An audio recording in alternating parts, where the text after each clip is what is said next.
Hello everybody and welcome back to another J&K discussion. I'm Jammer. I'm Kirillov. And today we're talking about Project Ukulele. It's a project made by Playtonic Games, supposedly to be a spiritual successor for the original Banjo-Kazooie and Banjo-Tooie. So just the other day, they had their little press conference thing, released the two first in-game images that we received so far. Just first one being a beautiful landscape of just like the jungle, whatever, and another one being like this underground place. So, our first, just skimming the surface impressions, what do you think, Kirillov? Not being a big fan of Banjo-Kazooie, I can't expect too much. But since it is a spiritual successor, it does mean it's not going to be exactly like it. They're going to be changing things. I have hopes that maybe they're going to be focusing more on concept, making it a little bit more serious. From what I've seen, it does look promising in some points. Like they did say, in order to keep it similar with the Banjo-Kazooie, they said they're going to try to capture the same comedic aspects of the original two as well. Yeah, a lot of people, they found the game to be comedic, which is good. I mean, if they're going to try to capture that same comedy, good for them, but hopefully they don't try to capture it too much where it just seems cheesy. Well, that was the comedic value of Banjo. It was cheesy. You know what I mean, though. Like, I don't want to feel like they're just going to be... They're pushing too hard. Pushing where it hits that point where, like, alright, this is supposed to be funny, I can tell, but it's not. Like, there's a difference between being a spiritual successor or, like, trying to be a rip-off. Exactly. Like, this, like trying to push it down your throat. It's like, yeah, this is like Banjo-Tooie, you know what I mean? But they still need to be their own thing, you know what I mean? It's like buying wheat thins and then seeing the box next to it that says thin wheat, but they're not the same. Thin wheat sucks, wheat thins are awesome. That kind of situation. Great. So yeah, so for now it's still just Project Ukulele. Not really sure why they chose that. Ukulele, maybe it'll be something in the game. I don't know. I mean, project names are always super weird. But they've actually haven't given even their main characters names yet. So I'm assuming if you're going to make it a spiritual successor, they're going to make the title probably the two names of our two playable characters being whoever these two are. Yeah. I mean, as I read in the article, they are looking for funding still. They want to do a lot more with this game, want to get a bit more fan, ideas put in there.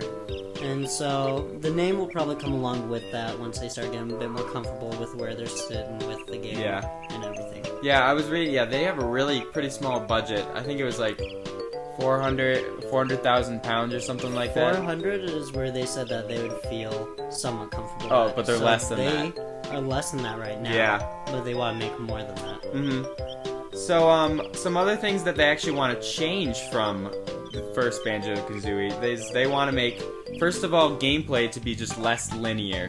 Because, I mean, back in the day, 3D platforming, that was okay, that was acceptable by those standards of having certain levels to choose, you unlock the next one, etc. Like, that's just how games work. We're in an era now where free roam is practically every single game you get, you know what I mean? Yep. So, in order to fit with the mold of nowadays and gaming standards, they are trying to make it less linear. So what they're saying is you might be going down a certain path, and instead of unlocking whatever level, this level next, you unlock a different level. Or, you know what I mean? Like, if you start going off towards a big mountain, you might unlock your mountain level next. Or you start heading towards a river, you might unlock the lake, or maybe an underground lake, you know what I mean? And stuff like that. Rather than in the other games where it was literally, once you beat a certain area, the next area, just the door opens and you go into that next area. So, yeah. No, I read about that too. I think it'll be interesting, especially what you said. Like, maybe there's gonna be the upper lake. Maybe you'll find an under lake, you know? The upper lady of the lake, the under lady of the lake. We'll see what happens. They did show some kind of world, I guess, floating here. And then, like, kind of your main type thing. So maybe they're gonna have a little bit more of a spaced out. Like, you don't have to go 9 miles down to reach the desert. You can go, like, 3 blocks next door. So, I kind of want to... Let's do some predictions here. What do you think our protagonists are going to be? Like, because Banjo was a bear, Kazooie was a red bird thingy. I don't know what it was. It was a bird anyways. What do you think these guys are going to be? Do you think they're going to kind of stick to the same mold of, like, a... kind of like a stronger character and a speedy flying character? Or do you think they're just going to completely go somewhere else with this? I mean, if they're trying to do a spiritual, like...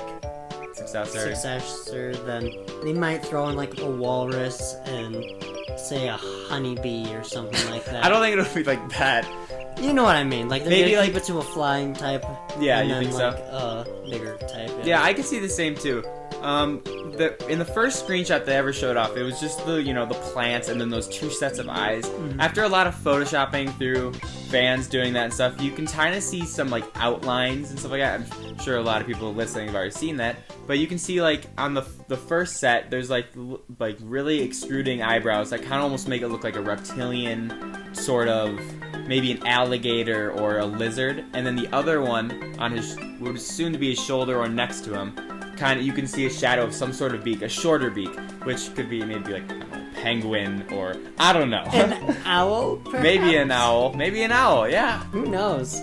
Yeah. So they also speaking of animal types, they actually wanted to make their abilities for their specific animal to be much more like advantageous and like effective, you know what I mean? Because in Banjo-Kazooie, in playing as Kazooie, you just ran a little bit faster, you had better traction, you could fly. And then Banjo, you had your attack ability, your jump, but like that, it was just still kind of limited, you know what I mean? So what they're trying to do here is just make it like more apparent, more influential to which one you're playing as. They're trying to expand on what will actually happen. Yeah. Stuff, this or that.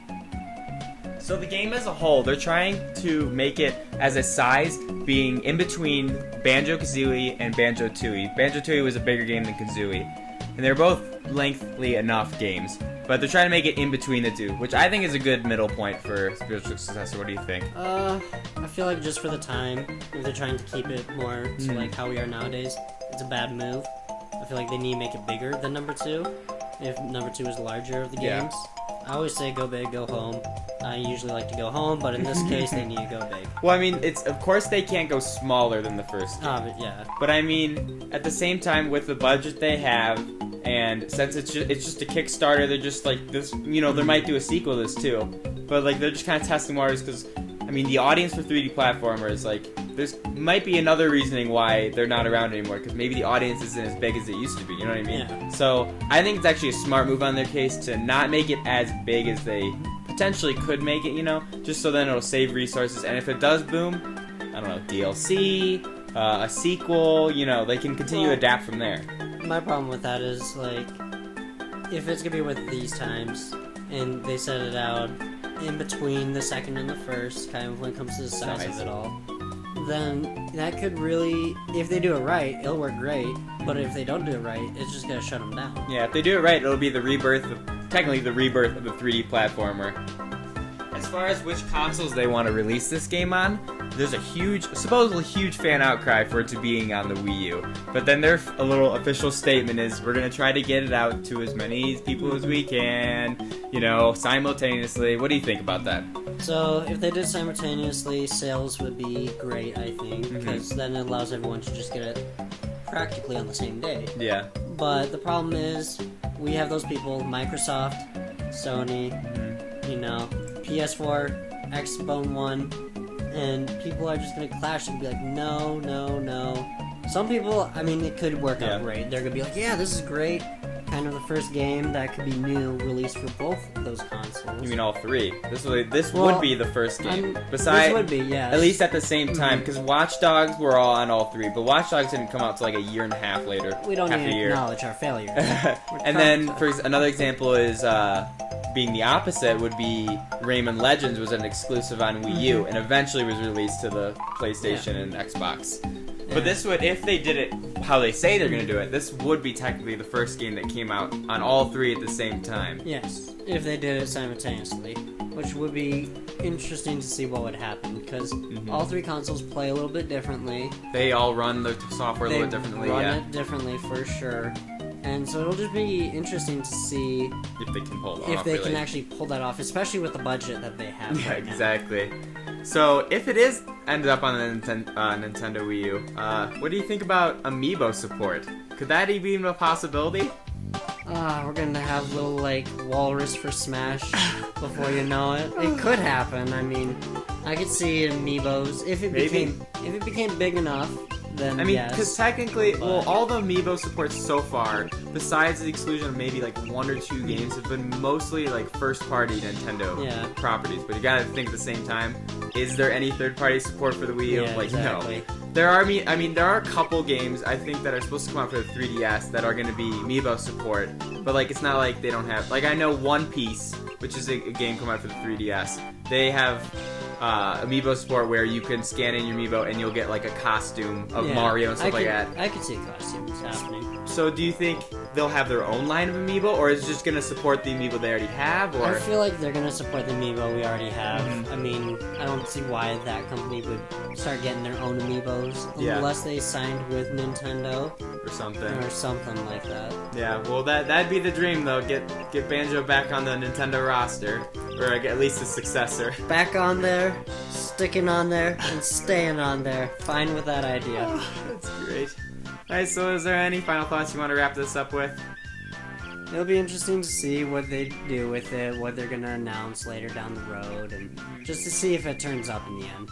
Yeah, what if maybe we'll see this maybe at E3? I don't know. It could be. That'd be interesting. Maybe. It won't be at PAX. We know that. It's too early. Yeah. But E3, there's a possibility there.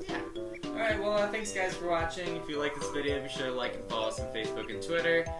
Give this video a like and a comment. We'd love to hear your input. Thanks for watching. Catch you in the next one. See ya.